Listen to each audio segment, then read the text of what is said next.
नमस्कार, सुदर्शन न्यूज में आपका स्वागत है। मैं हूं मुकेश कुमार और आप देख रहे हैं जवाब तो चाहिए।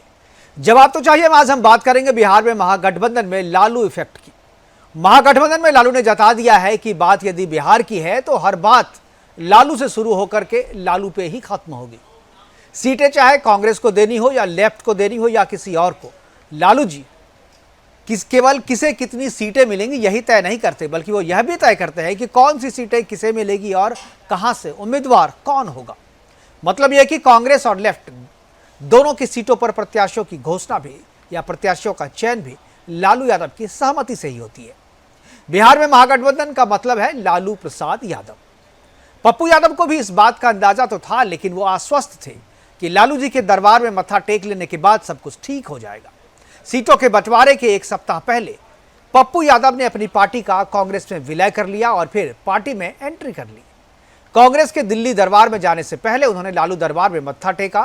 पप्पू यादव को लग रहा था कि सब कुछ उनकी लिखी स्क्रिप्ट के हिसाब से ही चल रहा है। पत्नी रंजीता रंजन पहले से ही कांग्रेस में राज्यसभा की सांसद थी। लालू जी से मुलाकात के बाद पप्पू यादव को विश्वास हो गया था कि जिस पूर्णिया सीट पर वो वर्षों से मेहनत कर रहे हैं वहीं से वो महागठबंधन का उम्मीदवार हो जाएंगे और बिहार में कांग्रेस की अलख जगाए रखेंगे। लेकिन उनके साथ खेला हो गया, और यह खेला किसी और ने नहीं बल्कि लालू प्रसाद यादव जी ने किया। पप्पू यादव दिल्ली में कांग्रेस ज्वाइन करके बिहार पहुंचे। रात भर पूर्णिया सीट से टिकट मिलने का सपना देखते रहे और सुबह जब नींद खुली तो पता चला कि लालू यादव जी ने जेडीयू छोड़कर आरजेडी ज्वाइन करने वाले बीमा भारती को पार्टी ज्वाइन करा दिया है और पूर्णिया सीट से उन्हें टिकट देने का आश्वासन भी दे दिया है। घोषणा नहीं हुई थी, सो पप्पू यादव को थोड़ी उम्मीद बची हुई थी। माफ कीजिएगा। लेकिन एक दिन बाद लालू जी ने बीमा भारती को पूर्णिया से आरजेडी का उम्मीदवार भी घोषित कर दिया। मतलब यह कि महागठबंधन में सीट बंटवारा तय होने से पहले ही आरजेडी ने अपने दुश्मनों का सफाया कर दिया।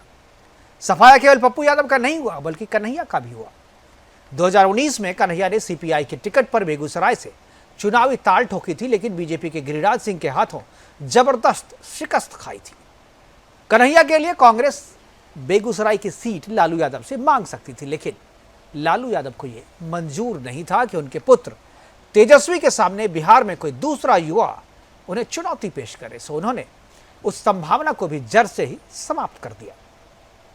हालांकि बेगूसराय पहले से ही सीपीआई के खाते में थी, लेकिन लालू चाहते तो कांग्रेस को दे सकते थे। पप्पू यादव का सफाया लालू यादव ने इसलिए किया क्योंकि लालू यादव बिहार में यादवों का कोई दूसरा नेता खड़ा होने देना नहीं चाहते थे। पप्पू यादव उन्हें पहले भी चुनौती पेश करते रहे हैं। सीमांचल क्षेत्र के यादवों में खास तौर पे लालू यादव से ज्यादा पॉपुलर होने का खामियाजा पप्पू यादव को भुगतना पड़ा। लालू यादव ने पूर्णिया के साथ साथ सुपौल और मधेपुरा सीट भी राजद के खाते में रखकर पप्पू यादव की सीमांचल की राजनीति को ही साफ कर दिया। राजनीति में कोई परमानेंट दोस्त या दुश्मन नहीं होता। राजनीति का यह जो पेट डायलॉग है लालू यादव और पप्पू यादव के मामले में फेल होता दिख रहा है। पप्पू यादव ने भले ही लालू यादव की तरफ दोस्ती का हाथ बढ़ाया है, लेकिन लालू ने अपने परिवार की खातिर उसे कभी भी दिल से थामा नहीं है। आज अपने प्रोग्राम में हम चर्चा करेंगे कि क्या पप्पू यादव कांग्रेस से इस्तीफा देकर पूर्णिया से निर्दलीय ताल ठोकेंगे। क्या बिहार महागठबंधन में लालू यादव चला रहे सब कुछ, या लालू यादव ही बिहार का महागठबंधन है। क्या होगा कांग्रेस के कन्हैया कुमार का, क्या बेगूसराय से टिकट कटने के बाद मुजफ्फरपुर से वो ताल ठोकेंगे। करेंगे चर्चा, और चर्चा के लिए हमारे साथ कुछ मेहमान होंगे। आरजेडी के प्रवक्ता, बीजेपी के प्रवक्ता और इसके अलावा जो एक पॉलिटिकल एनालिस्ट है वो भी हमारे साथ होंगे, और कांग्रेस के प्रवक्ता को भी हमने साथ में रखा है। उन सबके साथ हम चर्चा को आगे बढ़ाएंगे, लेकिन पहले एक छोटी सी रिपोर्ट देखते हैं। रिपोर्ट के बाद मेहमानों से आपका परिचय करवाएंगे और चर्चा की शुरुआत करेंगे।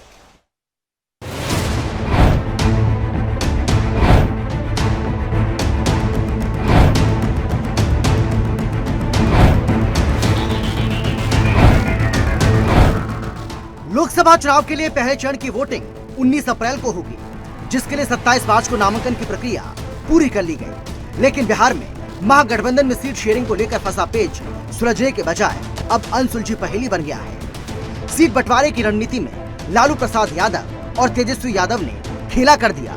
कांग्रेस और आरजेडी के बीच सीट शेयरिंग पर बनी सहमति में आरजेडी भारी पड़ती दिखाई दी है। आरजेडी बिहार की 40 में से 26 सीटों पर चुनाव लड़ेगी, जबकि कांग्रेस 9 और लेफ्ट 5 सीटों पर अपने उम्मीदवार उतारेगी। सीट बंटवारे के गणित को देखा जाए तो इस गठबंधन में आरजेडी का पलड़ा भारी नजर आ रहा है। पार्टी के हिस्से में न सिर्फ सबसे ज्यादा सीटें आई हैं, बल्कि आरजेडी ने बिहार में तेजस्वी यादव को चुनौती दे सकने वाले सभी नेताओं को साफ कर दिया है। पप्पू यादव से पूर्णिया सहित सुपौल और मधेपुरा भी अपने खाते में रखकर लालू ने जता दिया है कि बिहार में किसी दूसरे यादव को आगे नहीं आने दिया जाएगा। बेगूसराय सीट सीपीआई के हिस्से में डालकर लालू ने कन्हैया का पत्ता भी साफ कर दिया है। कन्हैया कुमार को बिहार के युवाओं में लोकप्रिय होने की कीमत चुकानी पड़ी है और इन सब से लालू ने यह भी जता दिया है कि बिहार के महागठबंधन में सिर्फ लालू, लालू और लालू हैं, दूसरा कोई नहीं। Bureau report, Sudarshan news.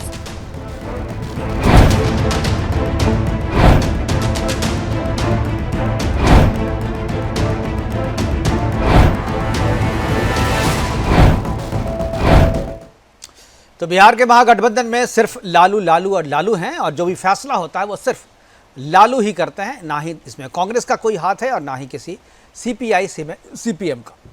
करेंगे चर्चा और चर्चा को आगे बढ़ाने के लिए हमारे साथ जो कुछ मेहमान हैं उनसे मैं आपका परिचय करवा दूं। अरविंद जी हमारे साथ हैं, अरविंद कुमार सिंह जी हमारे साथ बीजेपी के प्रवक्ता के तौर पे हैं।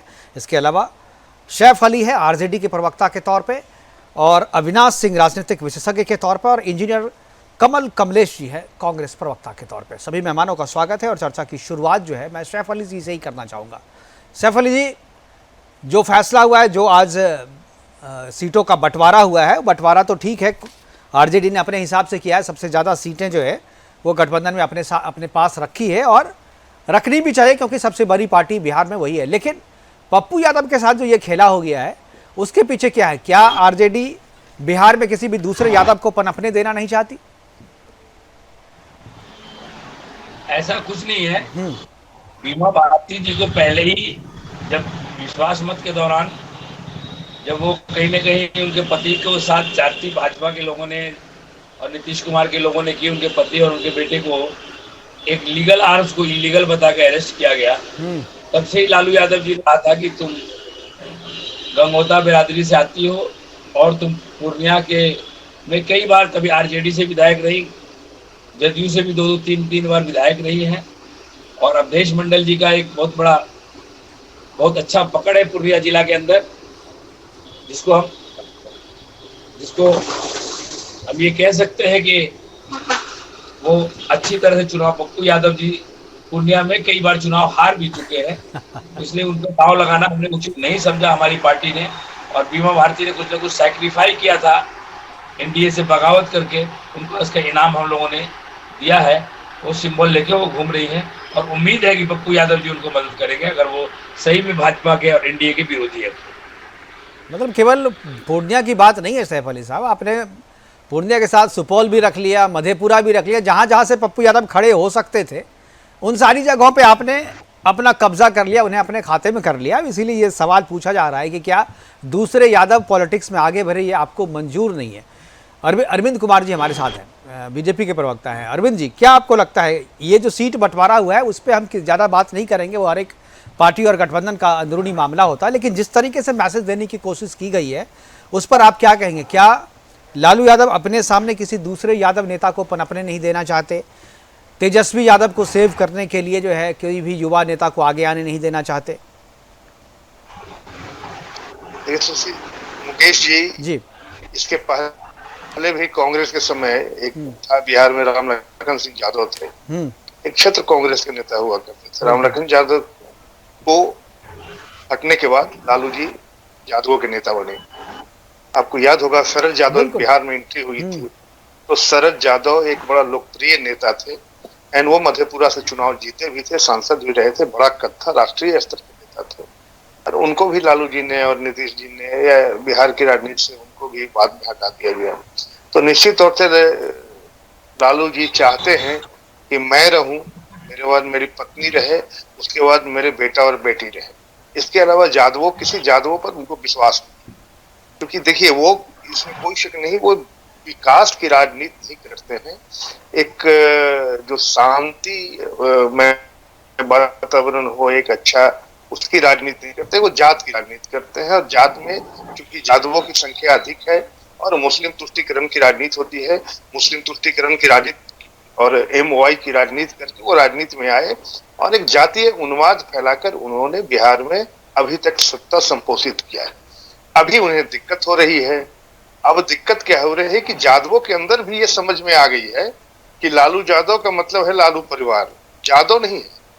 एक से एक बिहार में यादव अच्छे लीडर हैं, अच्छे सोच वाले हैं और अच्छे पढ़े लिखे भी बहुत लोग हैं, लेकिन उनको चाहिए कि मेरे बाद मेरा वारिस जो भी हो, चाहे वो तेज प्रताप जैसा बांसुरी बजाने वाला आदमी हो, चाहे वो नौवीं फेल बेटा हो, वो कर क्या सकते हैं? वो कुछ कर नहीं सकते हैं। तो राजनीति में किसी तरह उनको एस्टेब्लिश कर देना है। तो उनकी जो दायरा है,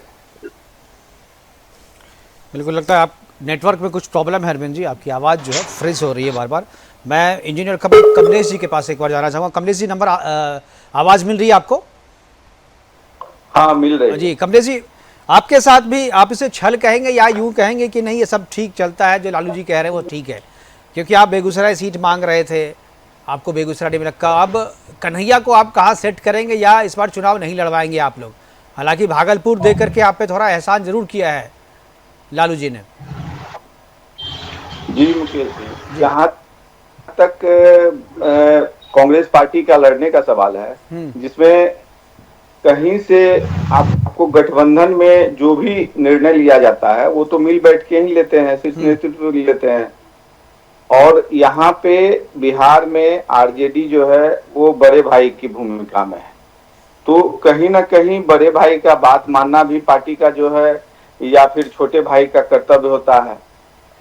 हम देश में चुनाव हर एक स्तर पे लड़ रहे हैं, पूरे देश में लड़ रहे हैं। कांग्रेस पार्टी वहां पूरी मजबूती से लड़ रही है, यहाँ भी हम लोग पूरी मजबूती से लड़ेंगे। 9 सीट हम लोगों को मिला है, जिसके साथ हम लोग मजबूती के साथ आएंगे। रही बात हम लोगों को 2-3 जगह हम लोगों की आशा थी जहां हमको मिलना चाहिए था।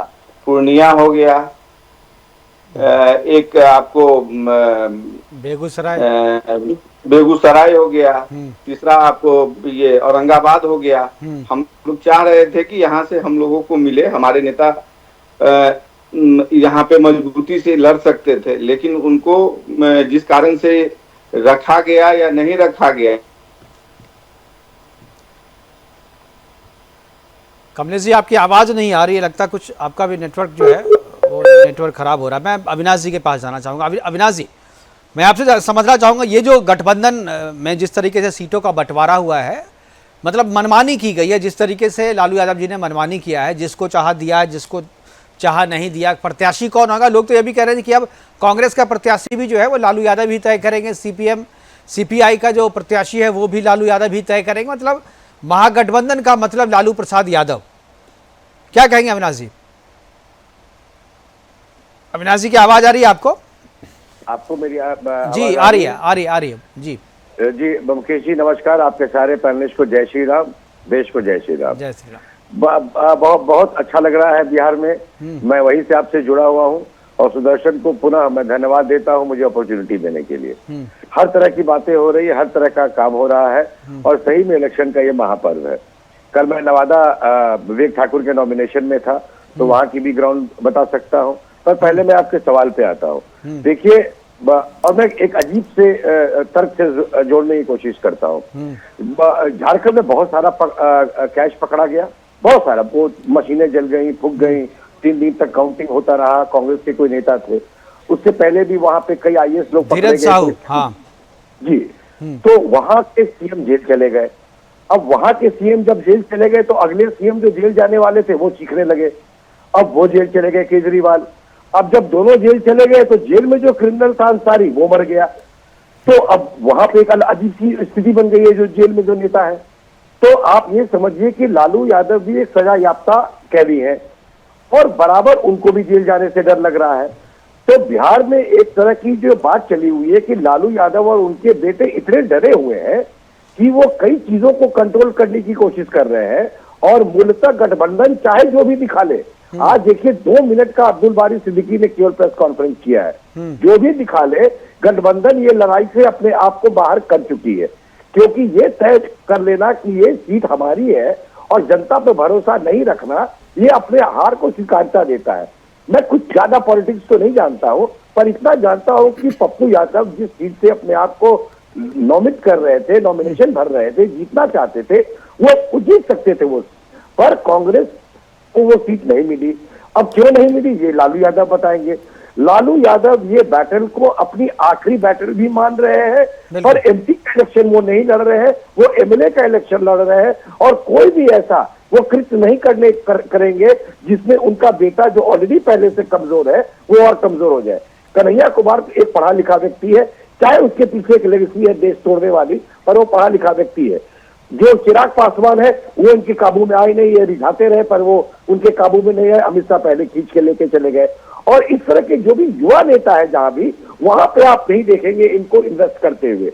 ये नहीं, लेकिन मुझे लगता है अविनाश जी, जो चिराग जी पे जो है वो दांव लगा रही थी, आरजेडी कह रही थी, लेकिन मुझे नहीं लगता है कि चिराग को लालू यादव प्रमोट करेंगे, क्योंकि चिराग को प्रमोट करेंगे इसका मतलब तेजस्वी उनके नीचे चला जाएगा, क्योंकि उन दोनों की अगर तुलना करें तो चिराग की तुलना में कहीं तेजस्वी खड़े नहीं होते। तो मुझे नहीं लगता है कि वो कह रहे थे, लेकिन मुझे नहीं लगता है कि ज्यादा लंबा अगर इस चुनाव में हो भी जाते तो ज्यादा लंबा ये खींच नहीं पाता, क्योंकि वो बिल्कुल नहीं चाहते कि तेजस्वी यादव को चुनौती देने वाला कोई भी युवा नेता बिहार में आगे बढ़े। तभी मैं आपसे कह रहा हूं कि ये लड़ते हुए दिख रहे हैं, पर ये कहीं की लड़ाई नहीं लड़ रहे हैं, ये हर जगह कमजोर है और अपने कमजोर प्रत्याशी को उतार रहे हैं। जी जी, मैं एक बार दोबारा जो है कमलेश जी के पास एक बार जाऊंगा। सारे लोगों का जो है फ्रीज हो रहा है, पता नहीं नेटवर्क में क्या प्रॉब्लम है। कमलेश जी, अगर आपको मेरी आवाज़ में ले तो आप अपनी बात पूरी कर सकते हैं। और एक चीज़ जो आपने कही कि बड़े भाई की भूमिका में आरजेडी है, लेकिन जिस तरीके से सीटों का बंटवारा है वो तो भाई नहीं, मुझे बाप ज़्यादा लग रहा है, वो भाई कम लग रहा है।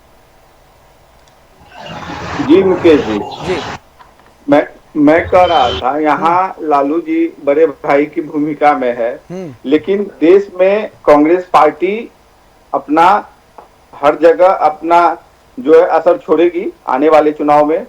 यहाँ पे बात हो रही है पप्पू यादव जी की, तो पप्पू यादव जी अपने में सक्षम व्यक्ति हैं, उनको कहीं से भी लड़ाया जा सकता है और वो जीतने की काबिलियत रखते हैं। तो हम लोगों ने उनको कहीं से भी ऐसा नहीं हुआ कि कमजोर माना है। कन्हैया जी भी कहीं से भी लड़के जीत सकते हैं। पूरा देश में अभी चुनाव होना है, हम लोग कहीं भी उनको एडजस्ट कर सकते हैं, ऐसा कुछ नहीं है। और गठबंधन मजबूत है। आप तो ये कह रहे हैं ना, मुझे तो बड़ा मतलब ताज्जुब हो रहा है। आपके जो नेता हैं आपकी पार्टी के राहुल गांधी, वो तो अपनी कंस्टिट्यूंसी छोड़ करके जा रहे हैं सेफ कंस्टिट्यूंसी में। आप कह रहे क्या ये राहुल गांधी से भी बड़े नेता मान रहे हैं क्या आप कन्हैया को और पप्पू यादव को, जो कहीं से भी खड़े हो जाए जीत जाएंगे? जब अपने गढ़ से आपके राहुल गांधी चुनाव नहीं लड़ रहे हैं, वो चले गए साउथ लड़ने के लिए। अब सोनिया गांधी जी रायबरेली छोड़ दी और आप कह रहे हैं कि हमारा कहीं से भी जीत जाएगा। कैसे जीत जाएगा भाई? नहीं, कहीं से जाके यदि अपॉर्चुनिटी नहीं मिली है, हाँ, तो कहीं ना कहीं तो उनको लड़ना है। यदि लड़ना है तो मजबूती के साथ ही लड़ेंगे वो। ऐसा नहीं है कि अपने घर में ही आदमी जीतता है। लोकसभा का चुनाव तो कहीं से भी हो सकते हैं, देश में कहीं से भी खड़े हो सकते हैं। वो तो कहीं देखिए, वो टेक्निकलिटी तो है, कहीं से भी खड़े हो सकते हैं, लेकिन देखिए जीतना तो पूर्णिया से भी संभव नहीं था, क्योंकि टक्कर उनकी जिस महागठबंधन की टक्कर जिस एनडीए से है, तो जीतना तो वहां भी संभव नहीं था। लेकिन वो लड़ाई वहां पर फाइट कर सकते थे, क्योंकि वो उनका क्षेत्र रहा है, वहां से जीते हुए भी हैं। मधेपुरा दे देते आप, मधेपुरा भी आपने ले लिया। सुपौल लड़ सकते थे, सुपौल भी ले लिया। अब उनको झुंझुना पकड़ाया जा रहा है मुजफ्फरपुर का। मुजफ्फरपुर में पहले से ही लोग पांडे जी हैं वहाँ पे, वो अमर सिंह पांडे जो है वहाँ से उनको देंगे नहीं, तो वहाँ भी हो गए। तो कुल मिलाकर के पप्पू यादव के साथ खेला कर दिया है आपने। अब वो ना घर के रहे ना घाट के रहे, पता नहीं क्या फैसला लेंगे। मुझे लग रहा है कि शायद वो कांग्रेस छोड़ करके इंडिपेंडेंट पूर्णिया से ही ताल ठोकेंगे, जैसा कि उनके लोगों से जो मेरी बातचीत हुई है तो ये बात कह रही कि अगर उनको आखिरी एक चॉइस रखा है उन्होंने मुजफ्फरपुर, और अगर वहां पर वो बात नहीं बनती है तो शायद जो है वो वहां से करेंगे। सर, मैं अरविंद जी के पास वापस जाऊंगा। अरविंद जी की आवाज अब आ रही है। अरविंद जी की आवाज मिल रही है आपको? जी हाँ, आपकी मेरी आवाज है? जी आ रही है। बताइए, आपकी बात बीच में ही फ्रीज हो गई थी, आप नेटवर्क चला गया था आपका। नहीं, मैं सुन रहा था। देखिए, इसमें कोई शक नहीं है कि लालू जी बार्गेनिंग करने में माहिर, और कांग्रेस बिहार में बैसाखी पर है। अब सोच लीजिए, तो राष्ट्रीय पार्टी है और बिहार में सीटों के लिए लालायित है, और वो नहीं देना चाह रहे थे। वो किसी तरह लालू जी की सबसे बड़ी जो प्राथमिकता है ना, बेटे के ताज पहनाना, दूसरी कोई प्राथमिकता नहीं है। उसके सामने किसी भी कंप्रोमाइज नहीं कर सकते हैं। लालू यादव यादवों के नेता है, क्योंकि यादव का पॉपुलेशन बिहार में अच्छा खासा है, तो इसलिए वो यादवों के नेता है। और वो चाहते नहीं कि कोई मेरे परिवार के अलावा बिहार से कोई यादव का नेता हो। अच्छे पढ़े लिखे, अच्छे सोच वाले हैं और राजनीति में भी अच्छे अच्छे लोग हैं, बहुत क्लीन चीट वाले अच्छे लीडर हैं। लेकिन वो नहीं चाहते हैं कि कोई यादव आगे आए, यादवों को दबा कर रखना चाहते हैं, इसलिए दूसरे को चाहते नहीं है। पप्पू यादव हो या जो भी हो, तो उनकी मानसिकता ये है, जबकि उनको ये नहीं पता है कि अगर बिहार में अलायंस नहीं हो, आज लेफ्ट ग्रुप अगर उनको साथ नहीं दे, माले साथ नहीं दे और कांग्रेस साथ नहीं दे, तो निश्चित उनका एक जो खाता पिछले बार नहीं खुला था, इस बार भी कहीं से उनको उम्मीद नहीं है कि खाता खुलेगा। तो इस बार वो इस चक्कर में है कि जितनी मैक्सिमम सीटें पे मैं लड़ूं तो कम से कम चलिए 1-2 सीट कहीं आ जाए, और नहीं तो वो भी नहीं आएगा। पिछले बार तो 1 सीट आई थी, कांग्रेस से लाई थी, लालू जी को 1 सीट भी नहीं आया था। तो ये इस तरह की जो राजनीति है वो जाति बेस्ड राजनीति है, उन्माद फैला के करने वाली राजनीति है और एक परिवार की राजनीति है, परिवार की राजनीति तक सीमित रह गई है। ये बिहार की जनता अब ये समझ रही है कि बिहार की विकास किसी एक परिवार का विकास से संभव नहीं है। बिहार का विकास तभी हो सकता है जब राष्ट्र का साथ जुड़कर राष्ट्र। अरविंद जी, क्या पिछले 2019 की चुनाव की अगर आप तुलना करें तो 2019 की जो स्थिति थी और आज 2024 की जो स्थिति, क्या आपको लगता है कि चुनौती थोड़ी बढ़ी है बिहार में एनडीए के लिए? नहीं, बिल्कुल नहीं। मैं दावे के साथ कहता हूं, मैं यहाँ सारे 400 सीटों का मैं एनालिसिस कर दूंगा, एक एक सीट का मेरे पास आंकड़ा है। नहीं तो जिस तरीके से आप लोग कह रहे हैं, बीजेपी के लोग जिस तरीके से कह रहे हैं कि इस बार पप्पू यादव जीत सकते थे, पप्पू यादव को टिकट मिलता तो चुनौती मिल सकती थी, तो ये इस तरीके की बातें जब होती है तो लगता है कि एनडीए शायद पिछली बार की तुलना में इस बार चुनाव को थोड़ा जो है टफ मान रही है, क्योंकि 19 में कांग्रेस अलग थी आपसे और इस बार जो है दोनों साथ में है, इस बार विपक्ष का सीधा विपक्ष से मुकाबला है, तो टफ थोड़ा पिछले 2019 की तुलना में अगर करें तो क्या आपको टफ नहीं लगता? ये आऊंगा अविनाश जी, मैं आ रहा हूँ। भारतीय जनता पार्टी ने कभी नहीं कहा कि पप्पू यादव जीत सकते हैं या उनको टिकट मिलनी चाहिए थी। जीत का सवाल कहाँ है, ये उनका अंदरूनी मामला है। मैं वही कह रहा हूँ जो देखिए, मैं ये कह रहा हूँ कि इस बार जिसे पप्पू यादव को टिकट नहीं मिला, कन्हैया को टिकट नहीं मिला, तो कन्हैया तो पिछली बार 4 लाख से ज्यादा वोट से हारा था। वहां से जो बेगूसराय से उनकी हार हुई थी, 4 लाख से ज्यादा का अंतर था। वहां पर जो गिरिराज सिंह थे उन्होंने बड़े मार्जिन से उनको हराया था। लेकिन बात ये नहीं है कि हार किसकी हुई, जीत किसकी हुई। अगर महागठबंधन यूनाइटेड है तो जो जिसको एक भी सीट नहीं मिली थी वो सारा चीज डिक्टेट कर रहा है वहां पे।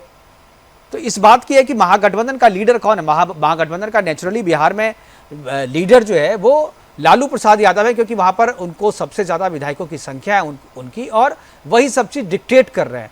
बीजेपी इसको कितनी बड़ी चुनौती मान रही है जो एकजुट होकर के वहां पर विपक्ष लड़ रहा है? आपने जो प्रश्न किया कि महागठबंधन का लीडर कौन है, तो महागठबंधन बिहार में रही ही नहीं। महागठबंधन के सूत्रधार नीतीश जी थे, नीतीश जी हट गए तो महागठबंधन है ही नहीं। अब ये सुविधा की राजनीति है, सुविधा के अनुसार इनका तालमेल है।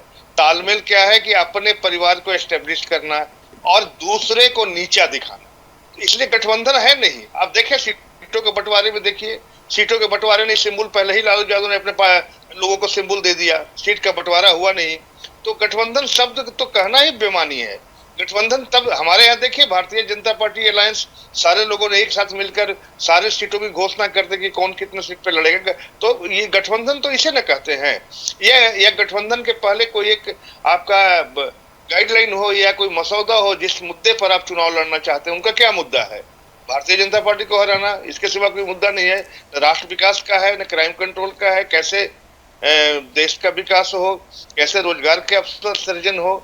तो देखिए बिल्कुल मुद्दा नहीं है, सिर्फ गठबंधन करने से जी संभव नहीं है कि जनता को आप दिग्भ्रमित कर सकते हैं। जी अविनाश जी कुछ बोलना चाहते हैं। अविनाश जी जरा सा मैं चाहूंगा नवादा की भी आप रिपोर्ट बताएं, नवादा में क्या क्या? नवादा में विवेक ठाकुर की लड़ाई आसान है क्योंकि वहाँ से गुंजन ने भी नॉमिनेशन ताल ठोका है और वहाँ पर जिस तरीके से सिचुएशन बढ़ना लगे कि वहाँ पर लड़ाई कुछ टफ हो गई है। क्या बोलना चाह रहे थे पहले आप वो बताएं। जी आपकी आवाज़ नहीं आ रही, आप अनम्यूट करें अपने आप को। जी जी बोलिए। आ रही आवाज? हाँ अब आ रही है जी।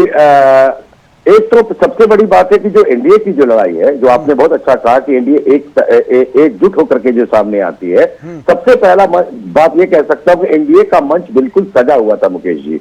एनडीए के जितने भी घटक दल थे सब वहां मौजूद थे, बड़े नेता, चाहे वो चिराग पासवान हो, चाहे वो मांझी जी हो, चाहे वो यूनियन मिनिस्टर हो, गिरिराज सिंह हो, मतलब एनडीए का जो मंच सजा था उससे बड़ा मंच मुझे नहीं लगता है कि मैं बिहार में देख पाऊंगा। बहुत अच्छा मंच सजा था। उन्होंने जो यूनिफिकेशन की जो बात कही, अब देखिए कि आप एनडीए किस तरह से इलेक्शन लड़ता है। विवेक ठाकुर जो है वो बाहरी है, इसमें कोई दो राय नहीं है, मतलब इतना बाहरी है कि वो पटना के रहने वाले हैं और उससे ज्यादा दूर नहीं है, पर अब जो 2.5 घंटे की दूरी है तो बाहरी कहा भी नहीं जा सकता, पर मान लेते हैं एकेडमिक डिस्कशन के लिए। पर भाजपा ने जब उनको सीट दिया तो उनके सारे नेता वहां यही मैसेज देना चाह रहे थे भाजपा के कि देखिए अमित शाह की मांगी हुई सीट है, ये नॉमिनेटेड जो कैंडिडेट है वो बाहरी और भीतरी मत देखिए, इसका स्टेटस और इसके पढ़े लिखेपन को देखिए, आप इसको जिता के भेज दीजिए, बड़ा आदमी तो हम बना देंगे, जैसे अमित शाह जी बोलते हैं।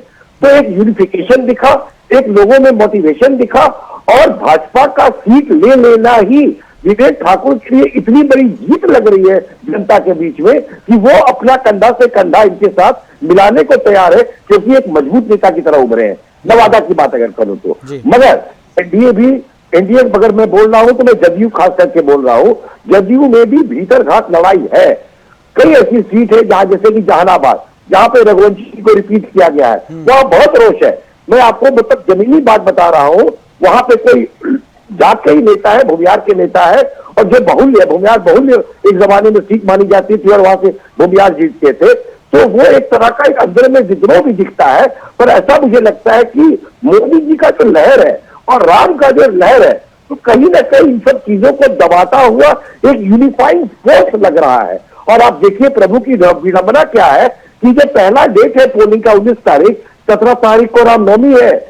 मतलब मैं 17 तारीख के रामनवमी के प्रोसेशन के बाद मैं बिल्कुल आपको कह सकता हूं कि कम से कम इस स्टेज में तो मुझे नहीं दिखता है कोई और एनडीए के सामने।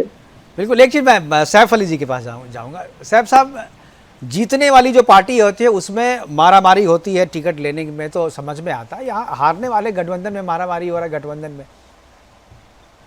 सैफ साहब, अब आप हारने वाले गठबंधन, आप उस गठबंधन को कह रहे हैं जिसने पिछले विधानसभा में, नहीं देखिए मैं लोकसभा की बात कर रहा हूँ और डेटा पे बात कर रहा हूँ, ऐसा नहीं कि आप इसको पर्सनली मत लीजिए, डेटा पे कर रहा हूँ। पिछली बार एक भी सीटें नहीं थी आपके पास ना, तो इसलिए अब तो हारने वाला ही कहेंगे। एक सीट कांग्रेस के पास थी, कांग्रेस को आपने खुद ही, कांग्रेस के प्रवक्ता बता रहे हैं कि बड़े भाई आप हैं। वो बताएंगे क्योंकि वोट शेयर जो है हमारा, लोकसभा चुनाव में भी हम अररिया में 4 लाख वोट से ज्यादा, 4 लाख से ज्यादा वोट लाए, गया में 4 लाख, जहानाबाद में 4 लाख से ज्यादा वोट लाए हम, कटिहार में 4 लाख से, हमारी 5 ऐसी सीटें हैं जहाँ 4 लाख से ज्यादा वोट लाके हमारे, 8-10 ऐसी सीटें थी जहाँ 3 लाख से ज्यादा वोट लाके हमारे।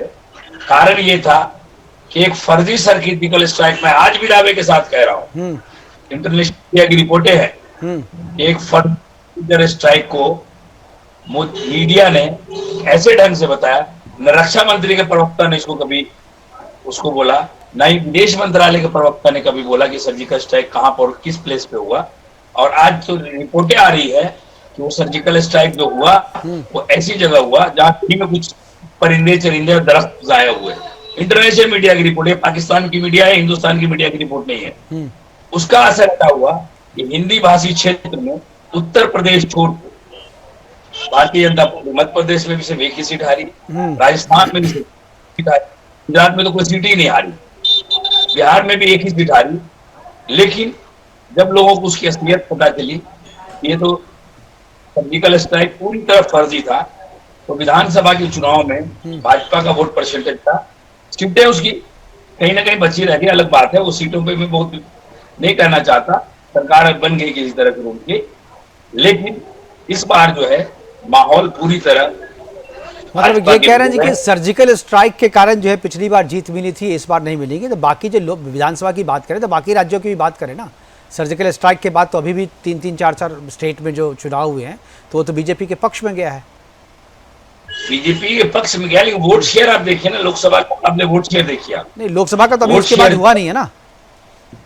और कांग्रेस ने ओवर कॉन्फिडेंस में मध्य प्रदेश और राजस्थान की सीट लड़ा, वहां जब एक बड़ा इंडिया अलायंस का गठबंधन बन गया था, जिसमें ममता बनर्जी जैसे तेज तर्रा लीडर, केजरीवाल जैसे मजबूत लीडर, हमारे माननीय लालू प्रसाद और तेजस्वी यादव के जैसे गरीबों के, बेरोजगारों को उद्धार करने वाले लीडर, अखिलेश यादव जैसे लीडर, शरद पवार जैसे लीडर, स्टालिन साहब जैसे लीडरों को कांग्रेस ने अपने प्रचार से दूर रखा, कंपेन में बुलाया ही नहीं। कांग्रेस अपने अकेले भाजपा को हराने का क्रेडिट लेना चाहती थी, और एक बड़ा बार्गेन तो आज भी 9 सीट जो बिहार में दिया गया है, कहीं ना कहीं हमारी पार्टी तो मतलब अब ये कह रहे हैं कि 2024 में जो है केरला में, तमिलनाडु में प्रचार करने के लिए लालू यादव, तेजस्वी यादव जाएंगे, ये कह रहे हैं आप, और स्टालिन आएंगे बिहार में प्रचार करने के लिए, आ जाएंगे।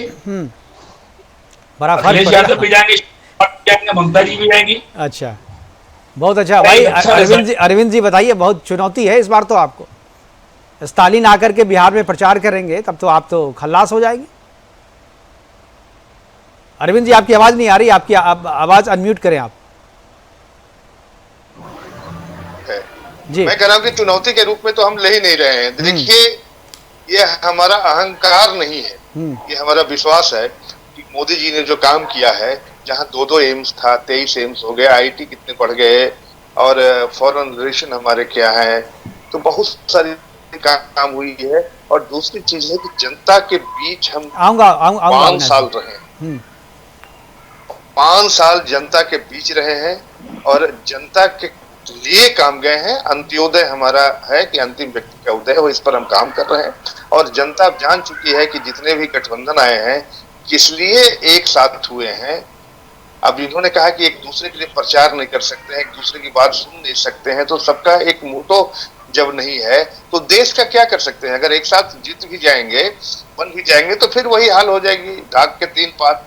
तो भारतीय जनता पार्टी, यशस्वी प्रधानमंत्री नरेंद्र मोदी के नेतृत्व में जितने हमारे घटक दल हैं, हमारा बिहार में एक ही नारा है, आप किसी भी, चाहे उपेंद्र कुशवाहा जी को 1 सीट मिली हो, मांझी जी को 1 सीट मिली हो, लेकिन आप उनसे भी बात करेंगे तो उनकी ध्येय यही है कि हम 40 सीट पर लड़ रहे हैं, और 40 सीट यहाँ से बिहार से जिताकर हम नरेंद्र मोदी के हाथ मजबूत करेंगे। हम विकास के रास्ते पर हिंदुस्तान को ले जाएंगे, जातिगत रास्ते पर नहीं ले जाना चाहते हैं। उससे लोग उठ गए हैं, कलम चाहता है, नरसंहार नहीं चाहता है। तो इस तरह बिहार की राजनीति अब बदल चुकी है। अगर इस चीज को लोग नहीं समझ रहे हैं कि किसी के आने से, आपके पास जी, किसी के आने से नहीं होने वाला है। जनता चाहती है कि कहाँ सुरक्षित है हम, कहाँ हमारी विकास है, और हमें लगता है कि यही होनी भी चाहिए। हमें लगता है विपक्ष भी अगर इन्हीं मुद्दों पर चले तो हमें लगता है कुछ उनका 1-2 सीट बिहार में आ भी सकता है, और नहीं तो हमें नहीं लगता कि खाता खुलेगा इस बार, क्योंकि हमारा ये अहंकार नहीं है, विश्वास है, मोदी जी का काम है, और हमारे अलायंस एकजुट है, सभी एकजुट है। 1-2 सीट जो आप बात कर रहे हैं ना, ये लग रहा है कि कहीं ये चीज कहीं ना कहीं ये इंडिकेट कर रहा है कि कहीं ना कहीं आपको भी लग रहा है कि चुनौती इस बार थोड़ी जो है पिछली बार की तुलना में थोड़ी ज्यादा बड़ी है, तभी आप बोल रहे हैं 1-2 सीट आ सकता है। 1 सीट तो इनके पास थी, लेकिन वहाँ 400 का जो टारगेट है, अगर 1-2 सीट ऐसे देते रहिएगा तो 400 के टारगेट पे पहुंचना जो है आपको, मुझे लग रहा है कि मुश्किल हो रहा है। मैं अविनाश जी के पास ठीक है, बिहार की धरती पर जैसे यशस्वी प्रधानमंत्री। ठीक है सर, आपका आवाज जो है आज मुझे लग रहा है नेटवर्क आपका साथ जो है कुछ प्रॉब्लम कर रही है। एक बार मैं कांग्रेस के प्रवक्ता के पास जाऊंगा, ये कमलेश जी के पास। जी मैं आऊंगा अविनाश जी, जरा एक बार मैं कमलेश जी के पास जाता हूँ। कमलेश जी, क्या आपको लगता है कि जो आप लोगों ने साथ में प्रचार नहीं किया, उसकी वजह से पिछले चुनाव में, विधानसभा चुनाव में आपको जो है भुगतना पड़ा, जैसा कि सैफ अली कह रहे हैं अभी आपको, क्या इस बार चुनाव में ममता बनर्जी के यहाँ भी, मतलब वेस्ट बंगाल में सीट तो आपको नहीं दिया, तो क्या वहाँ राहुल गांधी जाएंगे ममता के अगेंस्ट में प्रचार करने के लिए? देखिए, जहां भी गठबंधन हमारा हुआ है वो मजबूती के साथ हम लोग एक दूसरे के यहाँ जाएंगे और प्रचार करेंगे। क्यों नहीं जाएंगे? नहीं, मैं बंगाल की बात कर रहा हूँ। बंगाल में आपका गठबंधन है कि नहीं, अभी तक साफ नहीं है। मतलब वो ममता ने तो सीट का ऐलान कर दिया, लेकिन आपकी तरफ से जो है कुछ उस तरीके की चीजें पूरी साफ नहीं है।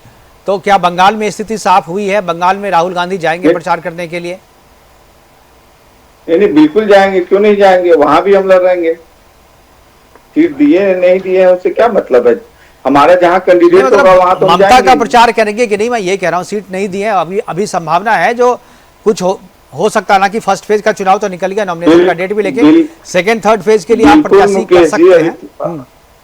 बिल्कुल मुकेश जी, अभी पूरी संभावना है और हम लोग पूरी मजबूती के साथ लड़ेंगे। ठीक है, कांग्रेस ठीक है। पार्टी, मैं समझ गया आप जिस तरीके से बोल रहे हैं, मुझे लग रहा है कितनी सीरियसली आप वहाँ, कितना सीरियस है वहाँ को लेकर के। अविनाश जी, मैं बोलूं? हाँ जी अविनाश जी, आपकी आवाज नहीं आ रही अविनाश जी, आप फिर अनम्यूट करें अपने आप को जी। आप हाँ बोलिए। हाँ, ये एक जो वहां पे जो मैं भीड़ की जो बात कर रहा हूँ, तो एज अ राजनीतिक विशेषज्ञ कई बार अपने आप को बेवकूफ जैसा महसूस करता हूँ। हमें लगता है हम ज्यादा जानते हैं, पर जब आप जनता से मिलते हैं, जमीनी जनता से मिलते हैं, वो बिल्कुल फर्क कर पा रही है जमीनी जनता कि एनडीए का क्या वैल्यू है और महागठबंधन का मतलब क्या है। और आपको मुकेश जी कई सारे लाभार्थी वर्ग दिखते हैं। जब इनमें मारामारी होती है, लालू यादव में मारामारी होती है और इनके घटक दलों में, तो इनको एक जगह नीतीश भी याद आता है, नीतीश चौया भी लोगों को याद आती है। और जब ऊपर में वो अम्ब्रेला देखते हैं, मोदी जी का अम्ब्रेला देखते हैं, तब वो लाभार्थी वर्ग को अपना लाभ याद आता है और तब एकजुटता आती है, चाहे वो विवेक के संदर्भ में हो, चाहे वो किसी भी कैंडिडेट में हो। इनमें ये मिसिंग है और यही इनको इलेक्शन हरा रहा है। लेकिन अविनाश जी, ये जो चीज़ें आप कह रहे हैं, ये तो आज सबको एक मंच पे थे तो किया उन्होंने, लेकिन जो वोटर होता है वो एक दिन पहले रात में डिसाइड करता है कि किस आधार पे वोट देना है। चुनाव के जात के आधार पे देना है, कैंडिडेट के आधार पे देना है, धर्म के आधार पे देना है, और उस समय आपका मंच उनको नहीं दिखता है। उस समय जो सामने दिखता है, अभी दो चीज नजर आ रही है, लाभार्थी वर्ग और जो राम को लाए हैं हम उनको लाएंगे। इसके नीचे हाइपर पॉलिटिक्स में आज नहीं डिस्कस कर रहा, पर मूलतः अभी दो धाराएं बिहार मतलब आप कह रहे हैं कि राम मंदिर जो है, राम मंदिर का बंधना जो है वो इस बार मुद्दा रहेगा और उसके आधार पे जो है वोटिंग होगी।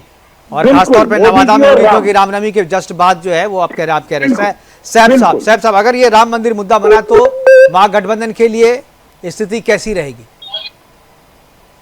महागठबंधन की स्थिति और अच्छी रहेगी, क्योंकि राम मंदिर हम जिस आइडियोलॉजी से चाहते थे कि सुप्रीम कोर्ट का जो निर्णय है उसके तहत बने, ये जबरदस्ती न किया जाए, वहां जबरदस्ती किसी को थोपा ना जाए कोई फैसला। सुप्रीम कोर्ट सर्वोच्च न्यायालय है, उसके फैसले को सब पक्ष ने माना और आम सहमति का फैसला है।